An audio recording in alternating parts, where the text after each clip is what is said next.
Willing to do whatever it takes. Good morning, everybody, and welcome to the Recovery Classroom. My name is Drew. I am a recovering alcoholic. I'm still sober. I'm still enjoying each and every single day. I've never met somebody who's ever regretted getting clean and sober. Over the last few days, I've been sharing my personal walk down memory lane and some of the things that transpired and that took place in my life to help me get to the point where I finally made the commitment and took the action to get myself permanently clean and sober. Even yesterday, I shared about what the day one emotional roller coaster looked like, the physiological symptoms that I was experiencing, and what day two looked like for me. And then nowhere in that story, my friends who have heard this story 1,000 times over, they can attest to this. Nowhere in that story did I ever say anything at all about an AA meeting. And the reason why is because an AA meeting wasn't even part of the equation. A lot of people say, well, hey, I went to an AA meeting and I got sober. I started going to this AA meeting. That's how I got sober. And that may be true for them. I find that difficult for me to believe, where an AA meeting actually got somebody clean and sober. But if it happens, great. But it's not what happened to me. See, at the time I got clean and sober, I wanted nothing at all to do with AA meetings. At the time, I thought they were a cult.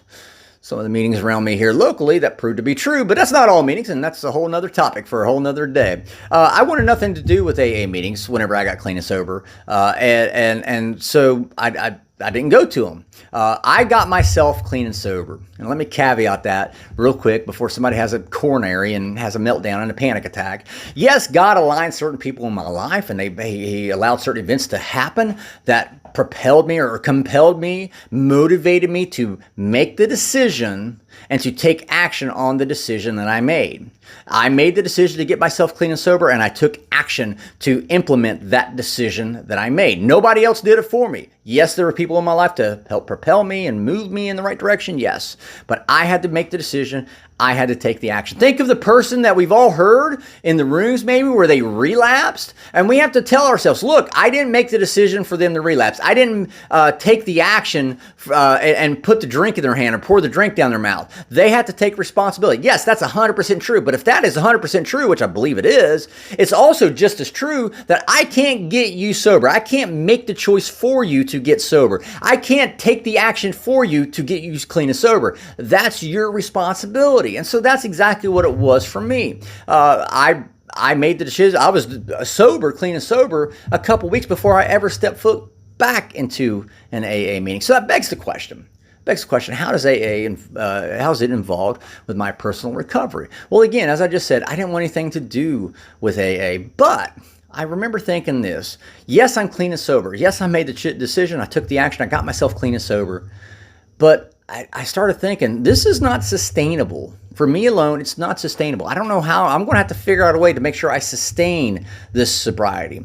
And it made sense in my head to talk to people who had a drinking problem like I had, and to find out what they did to stay clean and sober. Where am I going to find these people that I want to talk to? Sure, I might find one or two a year at the produce aisle in Walmart. I'm probably not going to find somebody at the gas pump at the 7-Eleven. So it made sense to at least go to where these people hang out at. And where do these people hang out at? They hang out in, well, AA meetings. And so that's why I started going to an AA meeting, so I could at least listen to what people had to say. I could listen to what they're telling me and go, yep, that's horseshit, or no, that sounds like a pretty good idea. I might try that. Or I don't think that's going to work, but thank you anyway.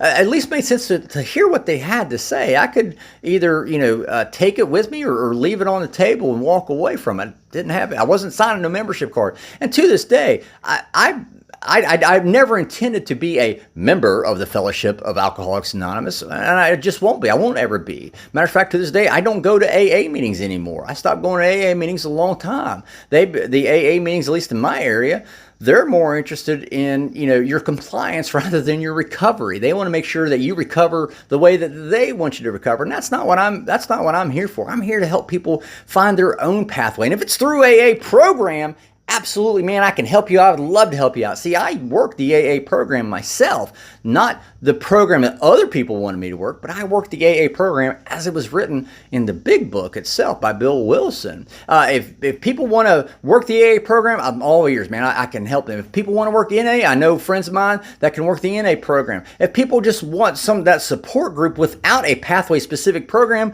we got folks that we can help you out with that too. Well, at the end of the day, our goal is to help you make that decision and help you take that action. We can't do it for you, but we want to kind of, as I shared yesterday, we want to remove all the obstacles, remove all the bullshit excuses that could be holding you back from your goal of permanent and long-term sobriety. So with that being said, I'm out of time. Thank you guys for letting me come in and share 5 to 10 minutes of your day with you.